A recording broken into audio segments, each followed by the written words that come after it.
औज़ुबिल्लाहिमिनश्शैतानिर्रजीम बिस्मिल्लाहिर्रहमानिर्रहीम। आज हम यासीन शाह साहब के साथ प्रोग्राम में बैठे हैं और यासीन शाह साहब ग्वादर के अंदर anchor city Gwadar, GTA Bolan और गुलबर्ग सिटी ग्वादर की डेवलपमेंट कर रहे हैं और इंशाल्लाह बहुत जल्द डेवलपमेंट करके आम पब्लिक की अप्रोच के लिए अवेलेबल करेंगे। अस्सलाम वालेकुम। वालेकुम अस्सलाम, कैसे गुजर रहे हैं? अल्हम्दुलिल्लाह। शाह साहब, ग्वादर की तरफ दुनिया पूरी का करंटली बहुत ज़्यादा ध्यान है और लोग ग्वादर का गवर्नमेंट ऑफ पाकिस्तान के अंदर भी न्यूज़ में भी मीडिया में भी थोड़ा थोड़ा चीज़ें नजर आना शुरू हो गई। तो आपके ख्याल में क्या मतलब, एक तो ये कि अगर इन केस के हमारे प्रोग्राम के ऐसे जिसको ग्वादर के बारे में जस्ट सिर्फ नाम की हद तक पता है, तो आप उसके बारे में ग्वादर के बारे में आपकी राय क्या है? डॉक्टर साहब, ऐसा है कि गवादर के बारे में मैं आपको 3-4 छोटी छोटी चीजें बताता हूँ जिससे आपको अंदाजा हो जाएगा और आपके नाज़रीन को भी अंदाजा हो जाएगा कि गवादर की सिग्निफिकेंस क्या है। गवादर 1958 के अंदर ओमान गवर्नमेंट से पाकिस्तान ने परचेज किया। गवादर एक डीप सी पोर्ट है। जो पोर्ट सिटीज होती हैं उनकी सिग्निफिकेंस पूरी दुनिया में मौजूद है, क्योंकि जितनी भी ट्रेड है आपकी पूरी दुनिया की, इंपोर्ट्स और एक्सपोर्ट्स, उसके लिए पोर्ट्स जरूरी होती है। और पोर्ट्स में अगर कोई डीप पोर्ट हो, डीप सी पोर्ट हो, तो उसकी अहमियत और बढ़ जाती है। गवादर के अंदर basically back in 2001-2 Pakistan government ने काम शुरू किया था जनरल मुशर्रफ के दौर में, क्योंकि इसकी अहमियत का अंदाजा उनको भी था। लेकिन 2004 के अंदर जिस टाइम इंफ्रास्ट्रक्चर कंप्लीट होना शुरू हुआ, मकान कोस्टल हाईवे बन गई, कराची से कनेक्टिविटी हो गई, तो उस टाइम पे कुछ इंटरनेशनल प्रेशर्स की वजह से हम इसको कंटिन्यू नहीं कर सके।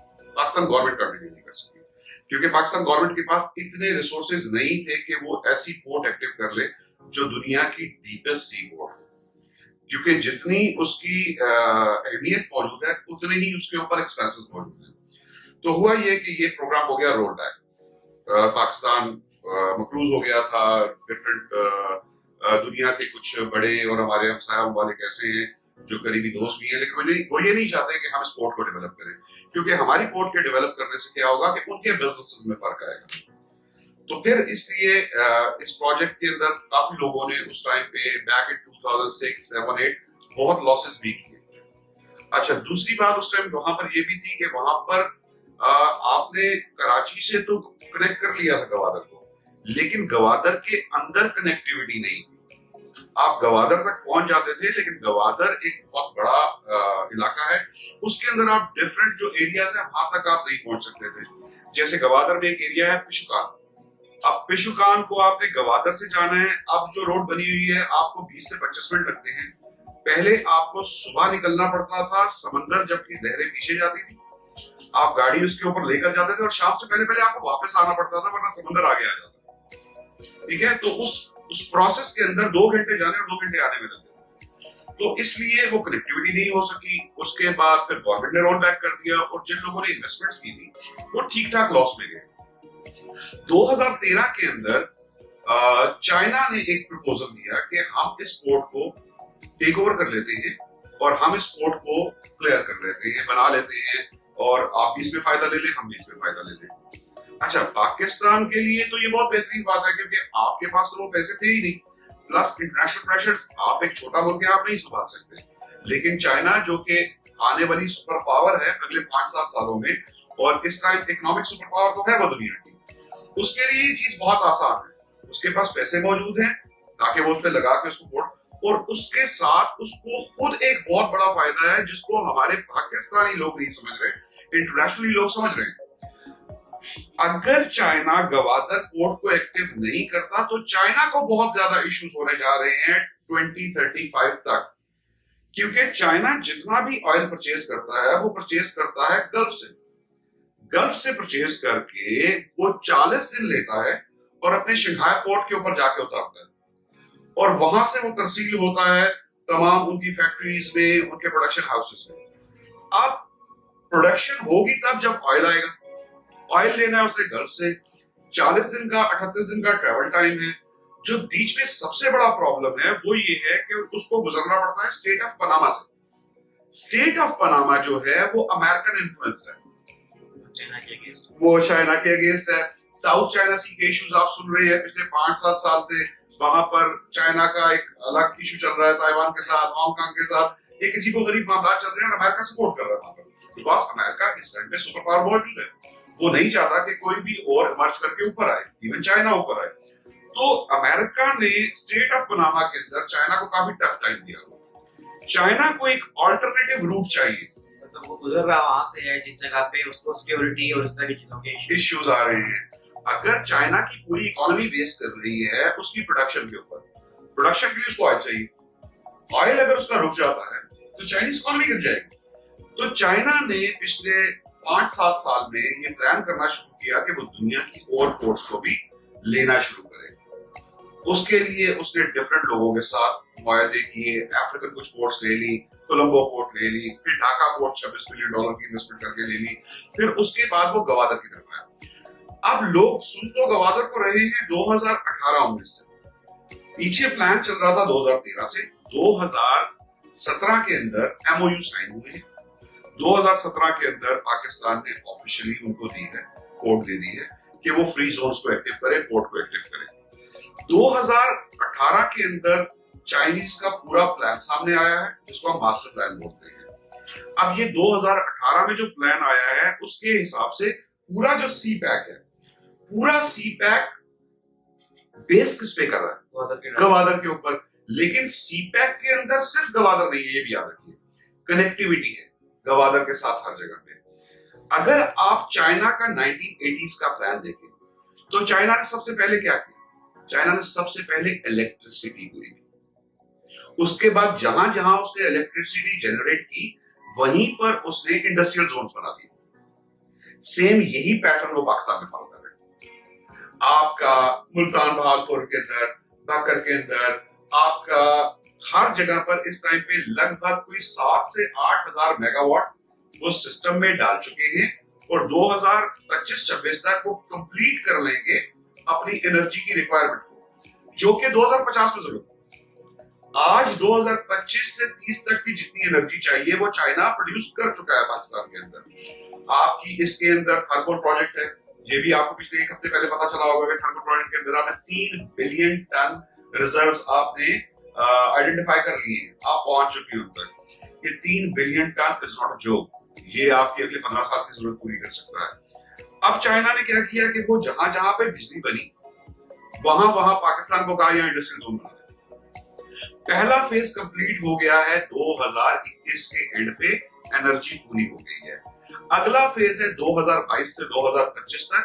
इन 3 सालों में आपके पूरे पाकिस्तान इंक्लूडिंग गवादर आपकी इंडस्ट्रीज लग जाएंगी। 2025 से जो आप सफर शुरू करेंगे 2050 तक का, उसमें कमर्शलाइजेशन होगी, उसके अंदर प्रोडक्शन होगी, पूरी दुनिया के अंदर आपका माल जाएगा और पूरी दुनिया से रॉ मटेरियल्स यहाँ पर आएंगे और ये सब ट्रेड गवादर के थ्रू होना है। ये है गवादर की एक्चुअल सिग्निफिकेंस। हमारे पाकिस्तान के अंदर हम लोगों को जो सबसे बड़ा चैलेंज आता है वो ये आता है कि हमारे पास नॉलेज नहीं, हम रिसर्च नहीं करते। अगर आप आज जाके गवादर के बारे में रिसर्च करना चाहते हैं तो आप चाइना और पाकिस्तान के चैनल्स मत देखिए, यूट्यूब पे जाके आप जाके देखिए अमेरिकन और इंडियन चैनल्स, वो बता रहे हैं कि कितना बड़ा नुकसान होने जा रहा है पूरी दुनिया को सिर्फ और सिर्फ चाइना के गवादर पोर्ट के एक्टिव करने से। मैं आपको इसकी छोटी सी एग्जांपल और दे देता हूं कि जैसे कराची पोर्ट है, हमारा पूरे पाकिस्तान का रेवेन्यू 80% कराची पोर्ट से है। कराची पोर्ट की कैपेसिटी जो है वो 45,000 टन, यानी कि 45,000 टन का शिप कराची पोर्ट पे मैक्सिमम।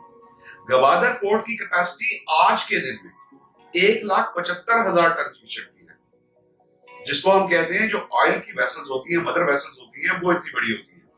यानी कि ये मदर वेसल्स ऑयल की डायरेक्ट आके लगेंगी डॉक्स के ऊपर और पूरे पाकिस्तान के अंदर जितने इंडस्ट्रियल जोन बन रहे हैं इंक्लूडिंग गवादर, यहां पर वो ऑयल प्रोवाइड करेंगे, प्रोडक्शन होगी, प्रोडक्शन होके इसी गवादर पोर्ट से वो 139 मुल्कों में जाएगा।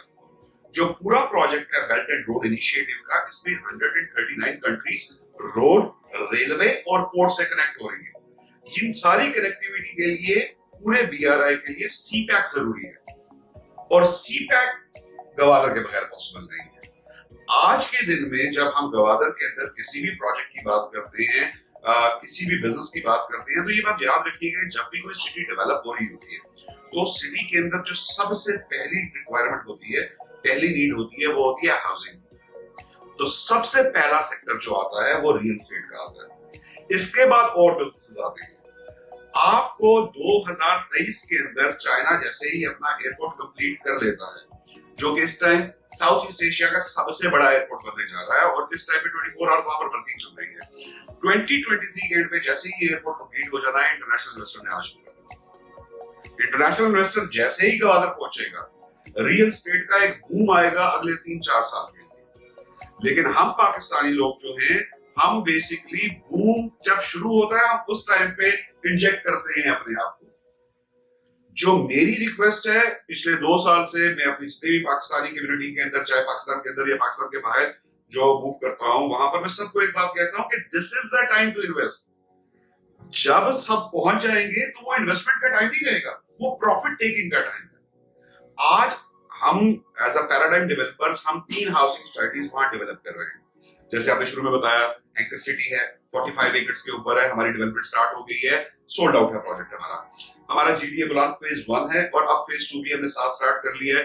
इसकी development first week of March से हम स्टार्ट करने जा रहे हैं, और इसकी लॉन्चिंग हम 15 मार्च को कर रहे हैं। और तीसरी हमारा प्रोजेक्ट है गुलबर्ग सिटी के नाम से। गुलबर्ग सिटी की इस टाइम पे डेवलपमेंट हमारी शुरू हो चुकी है, वीडियोस हम शेयर करते रहते हैं। आपको कुछ दिनों बाद हमारी वेबसाइट के ऊपर भी ये सारी अपडेट्स मिलती रहेंगी साथ साथ। अब हो क्या रहा है कि पूरे गवादर के अंदर टोटल इस टाइम पे जो एनओसीज हैं, जिसके ऊपर गवर्नमेंट को किसी किस्म का कोई एतराज नहीं है कि वो चाहते हैं कि हम वहां काम करें, वो एनओसीज है टोटल 100। इन 100 एनओसीज के अंदर तकरीबन 70% एनओसीज वो हैं जो कि पुरानी एनओसीज हैं, जिन लोगों ने 2007, 8, 9 के अंदर प्रोजेक्ट्स लॉन्च किए थे और उस टाइम पे बेच दिए थे। और उस टाइम प्राइसेस बहुत कम थी, आज भी बहुत कम है, लेकिन 2008 के कंपैरिजन से रिलेटेड आज प्राइसेस हाई हैं। अब वो माल बेच चुके हुए, प्लॉट बेच चुके हैं। अब डेवलपमेंट के लिए लोगों से दोबारा रिक्वेस्ट कर रहे हैं कि आप हमें पेमेंट्स करें, ताकि हम डेवलपमेंट करके आप लोगों को प्रोडक्ट डिलीवर करें। लेकिन जिन लोगों ने 2008 में परचेजिंग की थी, आज वो 2022 में रिलक्टेंट है, क्योंकि उनको तो 14 साल का इंतजार करना पड़ा ना। अब वो कहते हैं कि कहीं ऐसा तो नहीं है कि दोबारा रोल बैक हो जाए। अब एक तो उस पर मैं दोबारा आऊंगा कि रोल बैक क्यों नहीं हो सकता। अब क्या हो रहा है, पीछे 30 के करीब एनओसीज ऐसी हैं जिसके अंदर लोगों के पास प्रोडक्ट मौजूद है, और वो सेल कर रहे हैं आज के रेट्स के ऊपर, और डेवलपमेंट भी कर रहे हैं। उन 30 के अंदर से तकरीबन लगभग पहली 60 हाउसिंग सोसाइटीज या 8 हाउसिंग सोसाइटीज जो कि पोर्ट और डाउनटाउन के करीब है, पैराडाइम डेवलपर्स की तीनों हाउसिंग सोसाइटीज पहली 8 सोसाइटीज में आती है। और इसकी डेवलपमेंट अल्हम्दुलिल्लाह हमने 2024 के एंड तक कंप्लीट करनी है। हमारा पूरा इंफ्रास्ट्रक्चर वहां बन चुका है, मशीनरी परचेज हो चुकी है, काम वहां पर चल रहा है। अब आ जाइए कि रोल बैक क्यों नहीं हो सकता।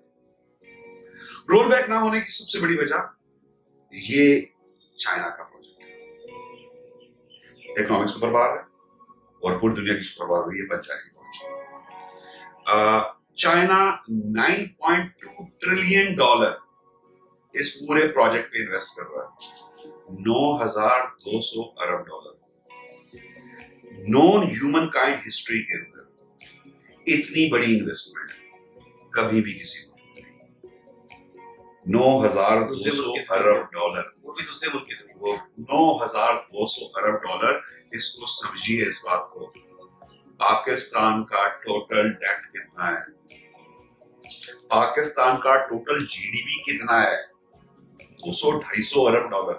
मैं बात कर रहा हूं 9,200 अरब डॉलर की, और पूरे का पूरा वो प्रोजेक्ट बेस्ड कर रहा है पाकिस्तान के ऊपर, क्योंकि स्ट्रेटेजिकली पाकिस्तान उस पोजीशन में है जहां से वो पूरी दुनिया को कनेक्ट करता है।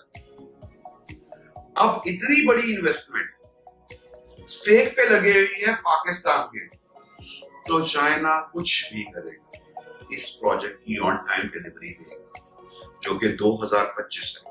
इस मौके के ऊपर जो ये अभी सारी चीजें चल रही है, पूरा सिनेरियो बैकग्राउंड सामने बना है, तो आम जो पाकिस्तानी अवाम है, मिडिल क्लास है, लोअर मिडिल क्लास है, उसके लिए आपके ख्याल में क्या अपॉर्चुनिटी, क्या करना चाहिए, या हम लोग इससे बेनिफिट कैसे आ सकते हैं? चाइना ने इन्वेस्टमेंट कर दी, पाकिस्तान गवर्नमेंट ने डिलीवर कर दिया, साथ मिल के दोनों ने काम कर दिया, लेकिन हम लोग जो जिस तरह सिर्फ तमाशबीन है, तो हम लोग भी कोई फायदा ले सकते हैं इसमें? देखिए डॉक्टर साहब, मैं आपको एक बात बताऊं, वो कहते हैं opportunity knocks only one time in your life, sometimes you don't know. ठीक है, इसमें हमारे पाकिस्तानी लोगों का कसूर भी नहीं है, क्योंकि हमारे साथ इतने धोखे हो चुके हैं। मैं सिर्फ गवादर की बात नहीं कर रहा, इस पिंडी इस्लामाबाद शहर के अंदर आपकी 500 हाउसिंग सोसाइटीज 2004 में लॉन्च हुई थी, आज उनमें से 6 रह गई, बाकी माल समेट के चले गए।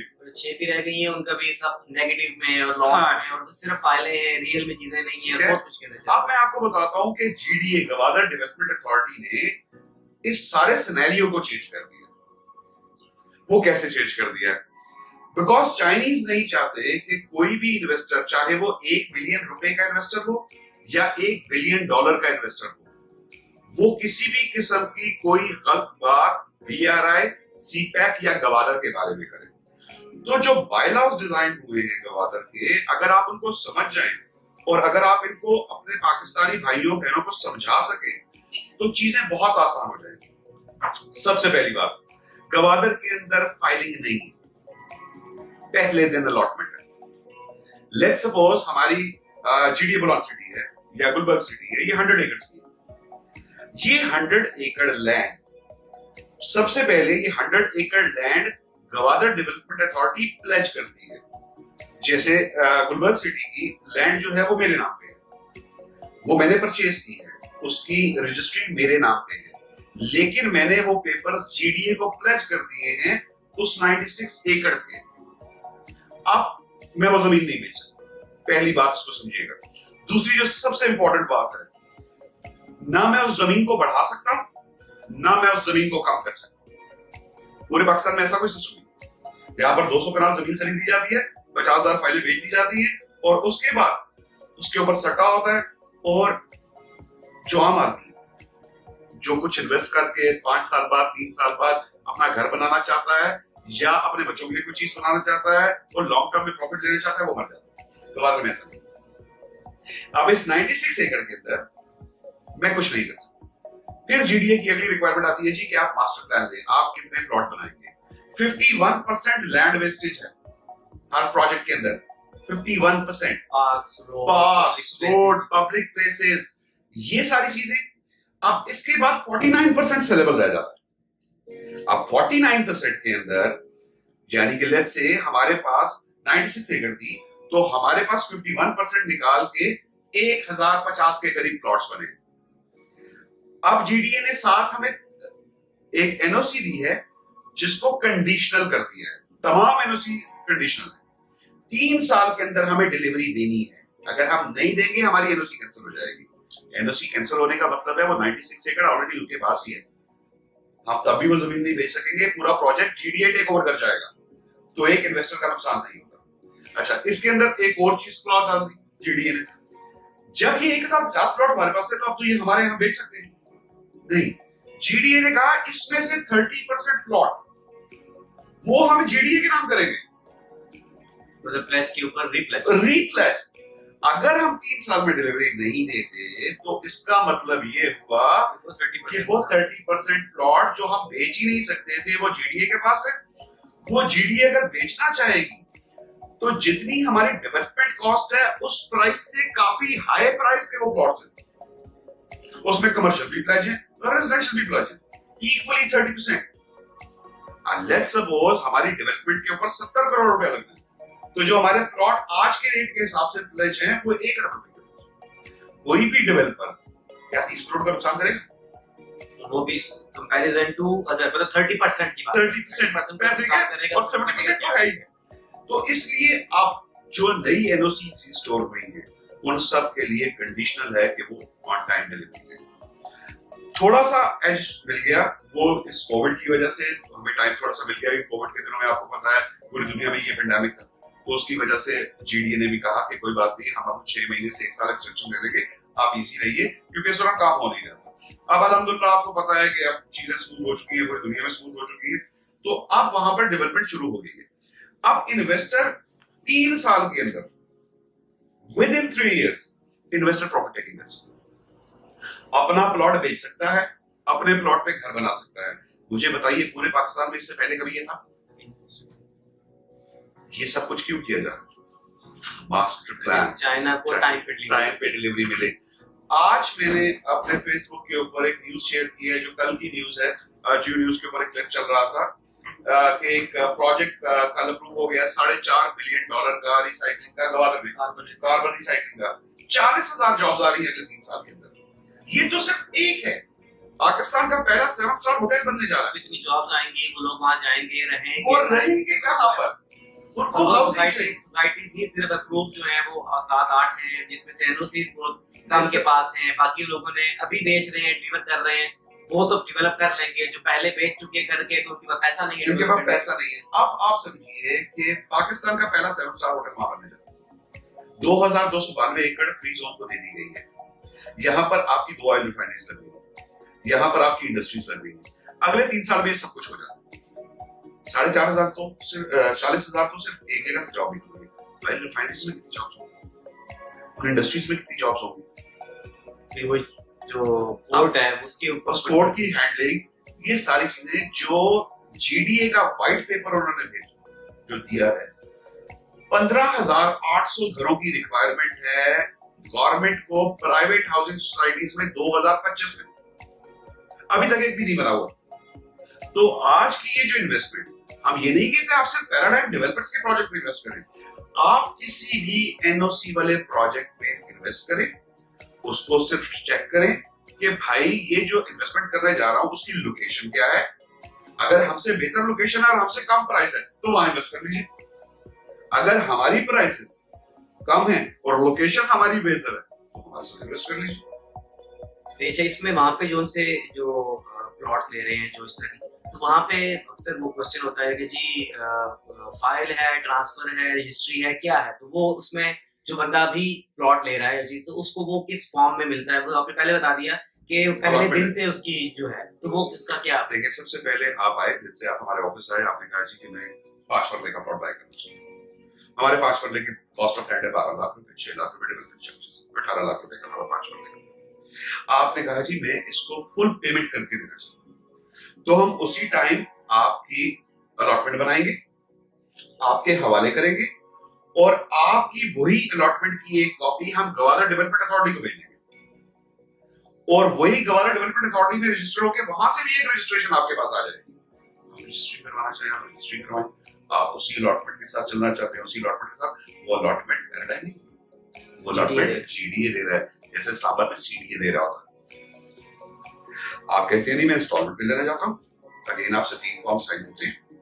एक कस्टमर कॉपी है जो आपके पास रिकॉर्ड में रहती है, एक जो है ऑफिस कॉपी है पैराडाइम की, और अगेन एक जीडीए की कॉपी है जो हमने उनको प्रोवाइड कर दी है। जब हमारे पास आपकी पेमेंट कंप्लीट हो जाएगी, हम जीडीए को रिलीज कर देंगे, वो आपको अपना अलॉटमेंट लेटर एक बहुत ही नॉमिनल फीस देकर देंगे। इन सारी बातों के बाद फिर आम आवाम, या ठीक है ये बात दुरुस्त है कि गवादर के दुश्मन भी बहुत हैं दूसरे मुल्क की वजह से, और उसको अप्रिशिएट करने वाले भी बहुत हैं। जो अप्रिशिएट करने वाले पाकिस्तान के दोस्त हैं, जो उसके खिलाफ बात कर रहे हैं, वो पाकिस्तान के ही मुखालिफ हैं। लेकिन बात ये मार्केट में आ रही है कि नहीं, वहां पे जमीनों पे कब्जा हो जाता है, फ्रॉड हो जाता है, सारी चीज। तो ये स्टिल ये बातें फिर अभी तक क्यों मार्केट में आ रही है? 2015 में हमने अपना ऑफिस एस्टैब्लिश किया था गवादर, अल्हम्दुलिल्लाह 2022 अभी भी मौजूद है। मैंने 2015 से 2022 अभी तक किसी जमीन पे कब्जा नहीं किया। मैंने 7 साल के अंदर बहुत से सौदे हमने किए, हजारों एकड़ लेकर बेचे, हमें कोई इशू नहीं लगा, क्योंकि 2018 के अंदर रेवेन्यू डिपार्टमेंट आके पूरे गवादर की जमाबंदी जिसको कहते हैं वो कर चुका है। इस मौजे में इतने खसरे हैं, इतने खसरे में इतने एकड़ जमीन है, इतने एकड़ जमीन का ये मालिक है। हमने आज तक पिछले 7 साल में गवादर में किसी जमीन पे झगड़ा नहीं देखा। आप इस पिंडी शहर के अंदर अभी जाके जमीन खरीदते हैं, कोई भी यहाँ पर अफत जंग में आजकल बहुत से प्रोजेक्ट्स यहाँ चल रहे हैं, आप जाके लेते हैं 200-400 कनाल जमीन लेते हैं, तो आपको तकरीबन 6-8 महीने लग जाते हैं जमीनों को क्लियर करने में, उसके बुनियादी मालिक ढूंढने में, सारे मामला क्लियर करने में। आप गवादर में आज जाइए, कल सुबह जमीन खरीदिए, परसों वहां पर अपनी डिमार्केशन कीजिए, इतना प्यारा निजाम उन्होंने बनाया हुआ है कि आपने अखबार में जो लोकल अखबार है उनका, उसमें आप इश्तिहार देंगे कि किसी को कोई इश्यू है तो वो आ जाए और आप अपनी मशीनरी उस जगह पर भेज के शुरू करवा देंगे। अब जैसे ही आप, अगर किसी को इश्यू होगा वो आपके पास आ जाएगा, अब तक आपने पेमेंट ट्रांसफर नहीं की नहीं है, उस अखबार इश्तिहार के बाद आप उस जमीन का डिमार्केशन करें, पटवारी को लेकर जाएं, पटवारी आपको डिमार्केशन देगा, आपको ततीमा काट के देगा और आपकी जमीन आपके नाम पे हो जाएगी। आप उस जमीन पे आप अगले 500 साल में कुछ नहीं करते, वो जमीन आपके नाम पे है, ना ही वहां कब्जा होना है।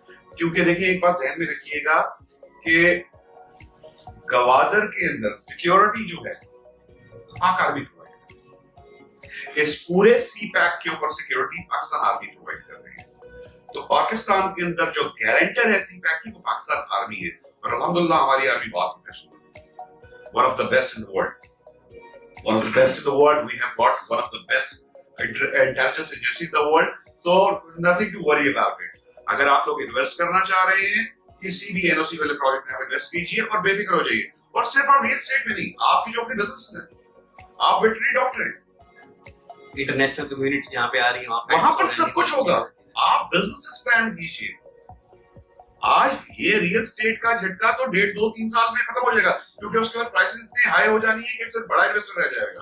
आज छोटा इन्वेस्टर परचेज करना चाहे तो कर सकता है। आई गारंटी यू 2025 में कोई परचेज नहीं कर पाएगा छोटा इन्वेस्टर। तो वो भी सिर्फ 3 लाख रुपए के अंदर उसके वो 3 लाख रुपए डाउन पेमेंट दे रहा है, 30,000, 25,000, 35,000 महीने के पैसे दे रहा है, और वो एक 5 मरले का प्लॉट एक्वायर कर रहा है। पूरी दुनिया की किसी भी पोर्ट सिटी में, पूरी दुनिया की किसी भी पोर्ट सिटी में समंदर से 2.5 किलोमीटर के ऊपर अगर आपको ये प्राइस मिल जाए तो आप नहीं मिलेंगे, आप पॉसिबल नहीं। दूसरा ये कि सिर्फ पोर्ट सिटीज के बारे में कहते हैं कि वो गरीब की माँ होता है, और इंडस्ट्रियल सिटी के बारे में कहते हैं वो गरीब की नानी होता है। तो ग्वादर जो है वो पोर्ट सिटी भी है और इंडस्ट्रियल सिटी भी है। गवादर में एक तीसरी चीज भी है।